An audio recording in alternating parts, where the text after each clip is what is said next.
Make a video for lips as well, please. All your videos are really helpful. Thank you so much to the person who commented this, and I am definitely going to make a video showing you how to draw lips. But the thing is, if you check out a lot of my drawings, you will notice that I do tend to slack off on the lips.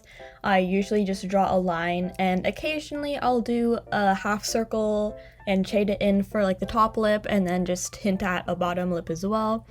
And this is only if the character is wearing lipstick or I want them to look a little bit more feminine or glamorous, or if I just feel like adding it, but I don't always. It completely depends. Anyways, without further ado, let's get into it.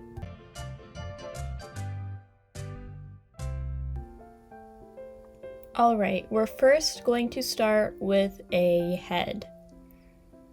And this works out because usually I'll draw the lips last anyways. So you are going to want to start with having a line going across showing the middle of the face. I already kind of had one, but I did another one. And you're going to want the lips to be in between the nose and the chin. So I just did a small line kind of indicating where that will be. And the lips are going to end somewhere around the middle of the eye. See how I drew these dotted lines to show approximately where I want the lips to end? And this isn't an exact science, but it's just an idea. If you're worried about your lips being too big or too small, just think about them being somewhere kind of in the middle of the eyes. And I just drew some dots or lines to show where the lips end. And for this drawing, I decided to make the mouth open just a little bit. So I did just some curved lines. The first one kind of going in an upwards like swooping motion, and then just like a bit of a U shape for the bottom.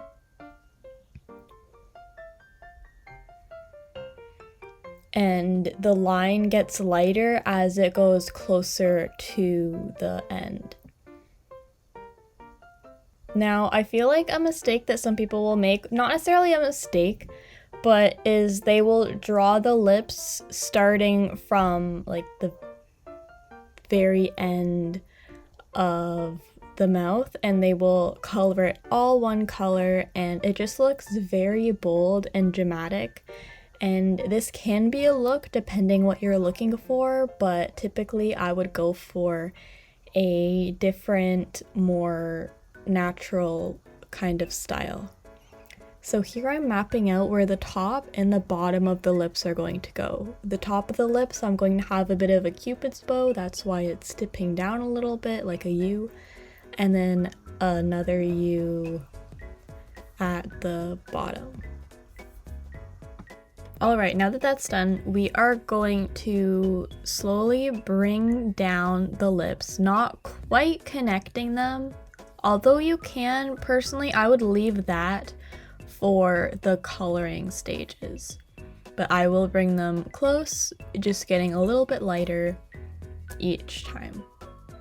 And one way is to shade in the top part, just one solid color, and then you could either leave the bottom part or you could shade it in just slightly lighter. However, another way you could do this is get an airbrush kind of tool, and you're going to want to make it larger and lightly shade in the lips so that it's darkest in the center and then it's just kind of fading outwards. And then I just erase the inside of the mouth because that part does not need to have the lip color. And then you'll see me cleaning up the edges. And after doing this, I partially regretted how it gave it such a straight line instead of having it like the real like feathered out. But I'm also not as familiar with doing lips. I was just kind of experimenting as I went along and just hoping that it would end up looking good.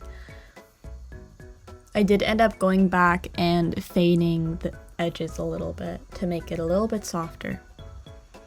And then I always like to add a little bit of shine to my lips. I can't not do that, whether the character has lip gloss on or not. It's just something that I like to do.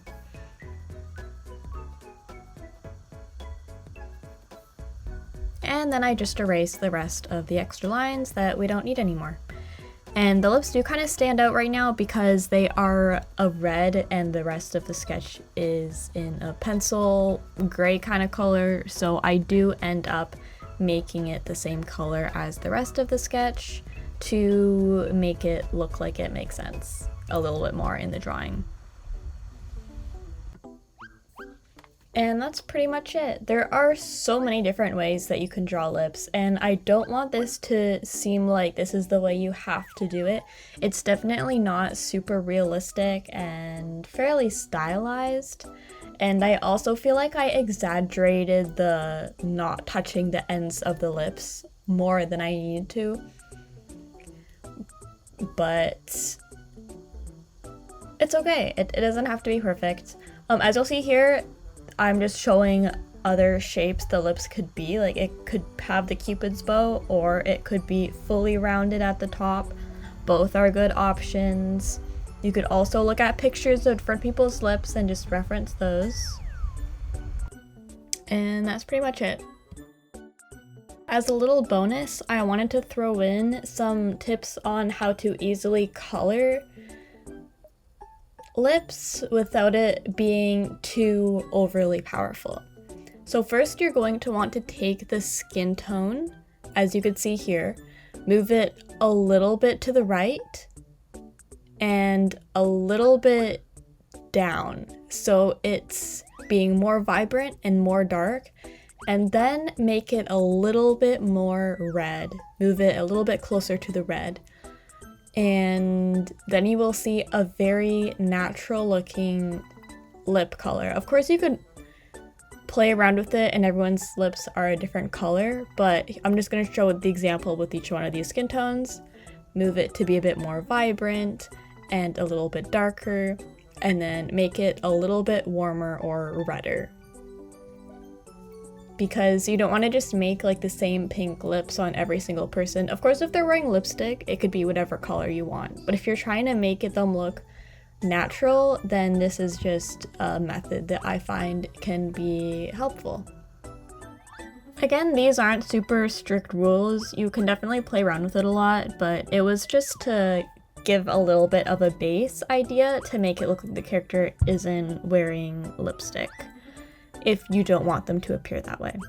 You'll also see me proceed to add a shine to each of the lips as if they are wearing lip gloss anyways, but anyways. Hope this tutorial helped, and I hope you all have an amazing day. Bye!